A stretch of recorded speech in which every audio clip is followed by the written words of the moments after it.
رفضت السلطات المصرية طلب فريق الأهلي المصري قبل قمته أمام الوداد الرياضي المغربي التي ستجرى يوم 4 يونيو المقبل، وذلك برسم ذهاب نهائي دوري أبطال إفريقيا لكرة القدم. وكشفت تقارير صحفية مصرية أن سلطات مصر وافقت على حضور 20,000 متفرج فقط في مباراة الأهلي والوداد الرياضي في الوقت الذي طالبوا فيه بالسعة الكاملة للملعب. وشددت التقارير على أن إدارة الأهلي ستراسل السلطات من جديد في ظل أهمية المباراة لزيادة العدد المسموح به. ونقل موقع كورة بلوس تصريحا لمصدر في نادي الأهلي قال فيه: الأهلي طلب في وقت سابق السعة الكاملة لاستاد القاهرة، وهناك محاولات من إدارة النادي لزيادة الحضور الجماهيري في اللقاء.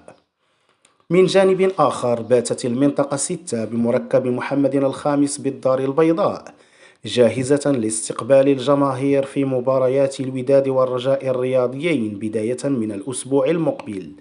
وأكد كريم كلايبي عضو لجنة التتبع الخاصة بمركب محمد الخامس في تصريح لموقع هيسبورت أن المنطقة 6 ستكون جاهزة لاستقبال الجماهير ابتداء من مباراة الوداد والمغرب التطواني.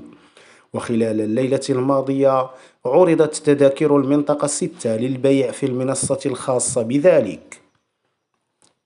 وكان المختبر العمومي للتجارب والدراسات قد أنهى تقريره التقني بخصوص وضعية المنطقة 6 من مدرجات مركب محمد الخامس، حيث تضمن التقرير المذكور ترخيصا بفتح المنطقة 6 في وجه الجماهير بعد إغلاق احترازي دام لأكثر من 3 أشهر.